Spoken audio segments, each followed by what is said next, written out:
Thanks for joining me this morning. I'm Jules from Active Insight, and we have a series called Data Insight Action, where we take one piece of data and we speak with industry professionals and experts to really understand what does this data mean, and most importantly, what can operators do with that data and turn it into actionable insight. So today I am joined by Mike Hill, Director of Active Insight. Morning, Mike. How are you doing? Morning, Jules. Very good, thanks. Very good. Jolly good. Next up, I have the wonderful Sarah. Good morning, Sarah, our Head of External Accreditations at Right Directions. How are you doing? I'm brilliant. Thanks, Julie. Good, good. And last but by no means least, we have the Mr. David Minton with us this morning, founder of Leisure Database. How are you, David? Just great. Waiting to get cracking. Thanks. Good stuff. So we are today going to talk about moving communities and the latest NPS score. So Mike, can you just give us a bit more information on that, please? Yeah, sure. The data we're going to be discussing today, Jules, comes from the Moving Communities Customer Experience Survey. And this is the biggest customer experience survey of its kind in the sector. It's run annually. This is the third year that we've run it. We always run it between June and October. We first did it in the first year post-COVID. And we established an NPS in the sector based on a sample of over 60,400 operators. So it's by far the biggest picture, certainly of the public sector, that we ever get. And then the NPS was 32. The year later, so last year in 2022, that had gone down to 24. Now, this year, we're right in the middle of the survey. We're about halfway through, and we've got some interim results, which are based on around 15,000 samples. So still a very, very chunky sample from all across England, just public sector. And I've looked at the interim results, and at the moment, the NPS has gone down again to 18, which is by far, I guess, two things. That's by far the lowest that I've ever seen. And secondly, it confirms a bit of a trend over the last 3 years, certainly in the public sector, of significantly reducing NPS. And the final bit of info, just to add before we start discussing why we may be experiencing this, the reason for that reduction is an increase in the number of detractors. So I'm sure everyone's aware we work out the NPS by taking the percentage of the promoters, the 9 and 10s, and subtracting the 0 to 6s, the detractors. The promoters have remained relatively stable. But what's happened is the number of detractors, those scoring 0 to 6, has doubled.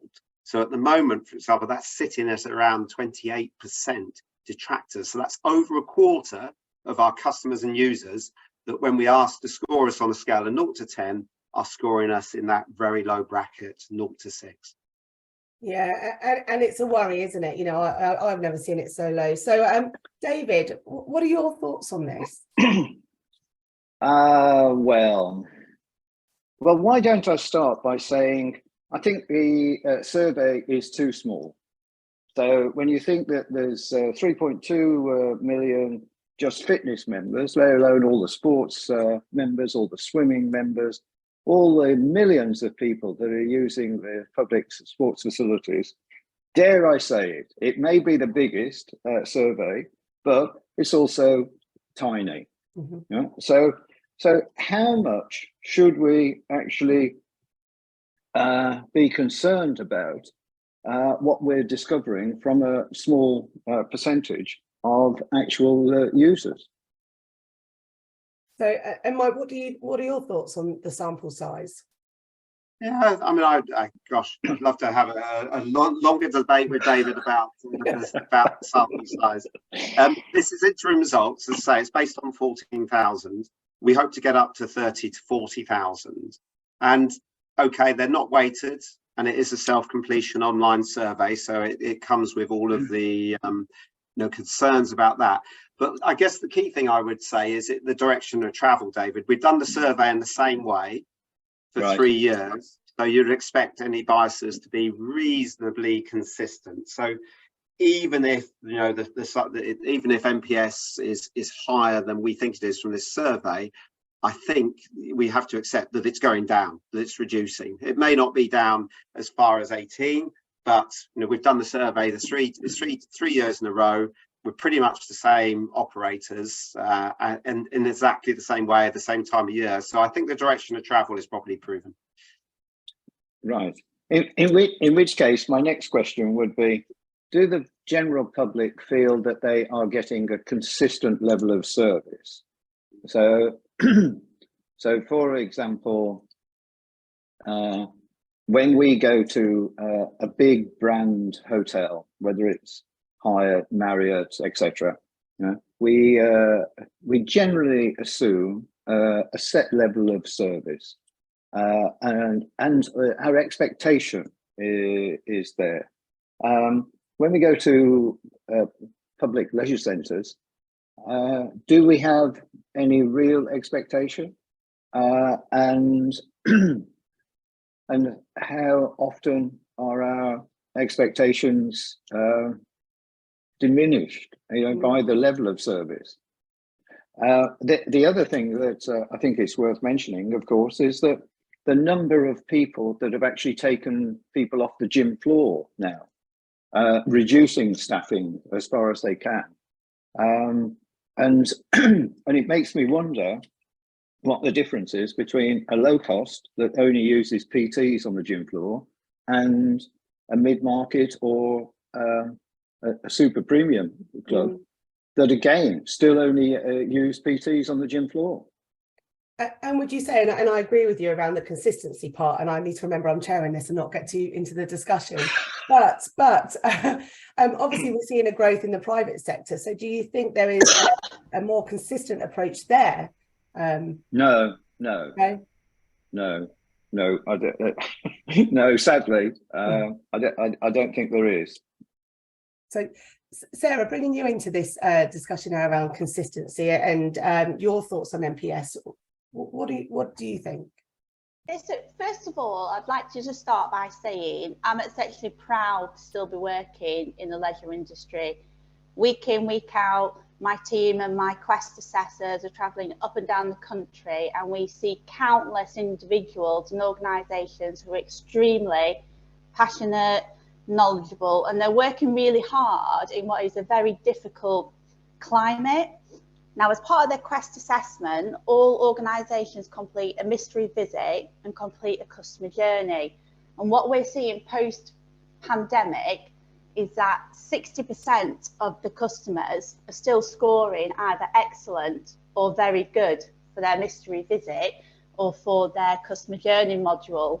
However, that is 10% lower than pre-COVID. We've seen a 10% switch from people scoring excellent down to the good category. So we have seen a slight drop in some of those scores. However, we're still seeing some really good examples of best practice, in particular in the in-person interactions when our mystery visitor is physically going onto site. I would say 80% of our mystery visitors are scoring a facility excellent with regards to the facility staff's knowledge, how informative they are, how visible and present they are around the facility, and how friendly they are. And we're also seeing an improved positive feedback about the quality of the facility's social media sites, with many commenting on the improved quality on the platform. However, a combination of cutbacks and difficulties to recruit are potentially contributing to that decrease in NPS score.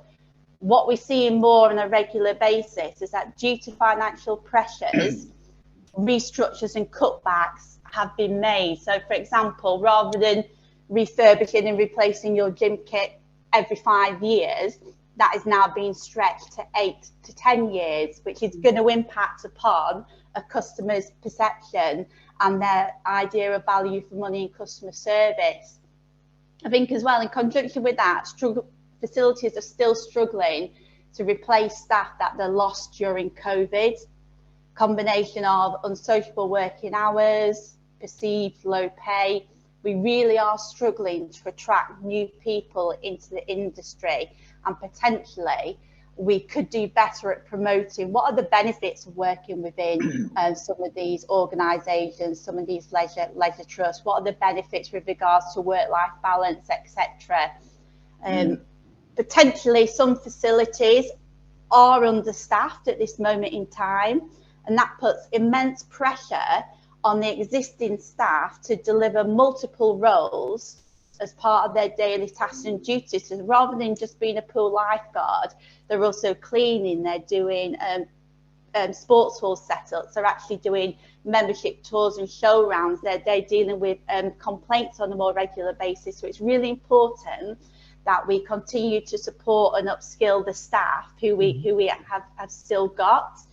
And it's making certain that those staff remain to feel valued because they are under pressure.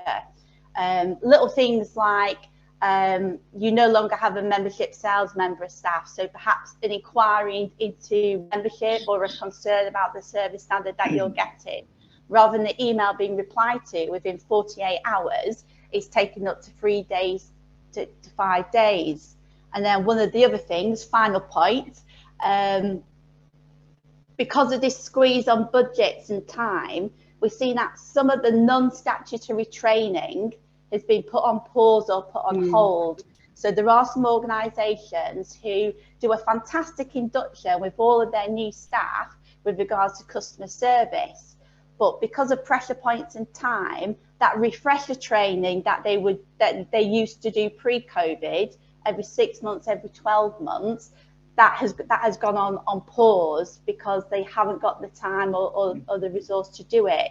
You know, I think they're operating in a very, very difficult climate where they're balancing that budget against increasing expectations from customers, which is why I think that external check from someone like Quest is really important, just to come in, check and challenge, speak to the staff, and then we can feed back to the facilities and they can hopefully do a site improvement plan that will help to raise this customer service level back up. Yeah, no, that's great, Sarah. And you covered lots of points there, which really, I guess, sort of come back to David's point around the inconsistency. You know, if we haven't got the staff or we're not giving them the development opportunities, then we're going to really struggle with that. Mike, would you like to add to the points that have been raised? Yeah, I mean, the only thing I'd add in terms of contributing factors to this is we do an awful lot of focus groups with users of leisure centres, as you know, Jules, and the one interesting thing that I get fed back is things that have carried on post-COVID that were put in place. So, for example, booking procedures for swimming and particularly group exercise classes. Some of these things were made much more difficult to do, and for some reason operators haven't lifted those yet. So we know swimming classes, we're still playing catch up, there's still, you know, a backlog there, but also group exercise classes, as I say, people are finding it very difficult to manage their way through some of the booking restrictions and things that have been put in place. So it's going to be really interesting to speak to operators and find out, you know, why they haven't gone back to the previous sort of system, and perhaps that is linked to, you know, lack of staffing, which means that they just can't cope with the numbers that they used to cope with beforehand. Yeah, no. And Mike, one of the points from both public and private sector that I've spoken to is during COVID, they instigated more of an electronic booking system, which in turn provided them with far more data-rich insight into their customers.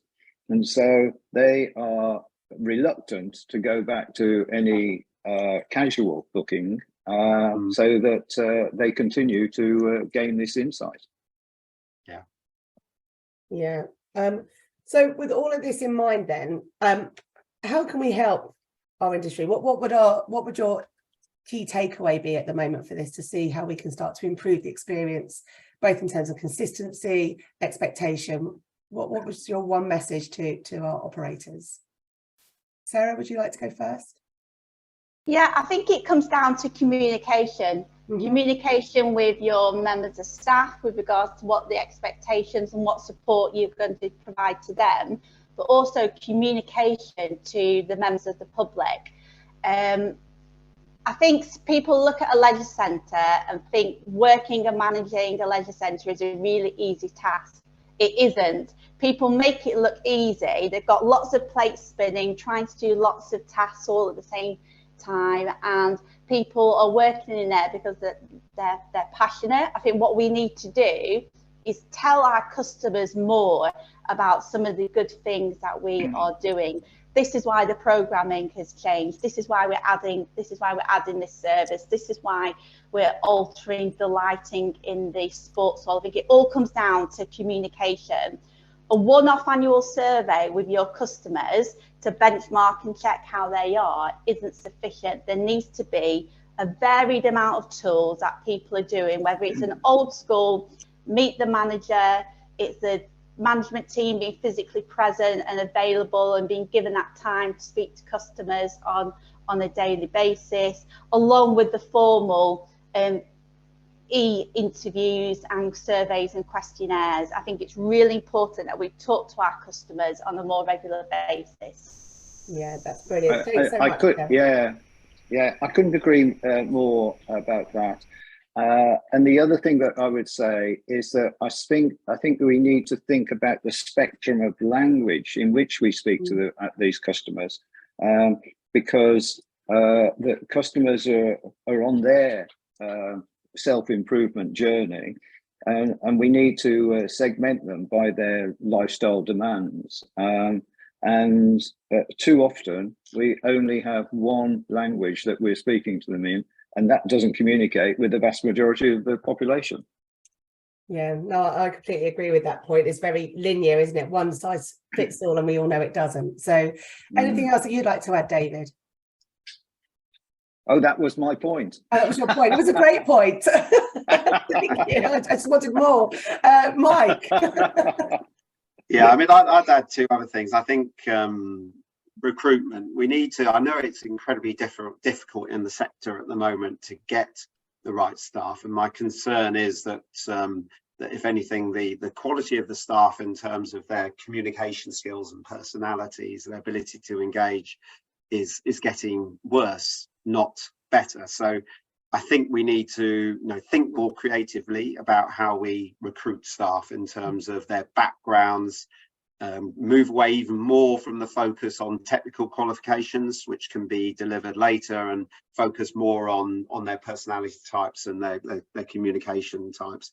And then the second thing is training. And again, our concerns are that with austerity and lack of budgets available, training around the customer experience tends to get cut, and we focus on the essentials, rightly so, like the health and safety and the lifeguarding and the fitness qualifications. But there's no point in having highly technical qualified staff if we don't have customers coming in for them to work with. So that would be my other plea, that let's come up and let's look again creatively and cost effective ways of coaching and mentoring people that perhaps don't naturally have that customer experience personality, so that they can at least understand the basics about different communication styles and how to engage and motivate people. Yeah, that's brilliant. Well, thank you so much for joining us today to talk through the interim NPS score. We look forward to the final results later in the year.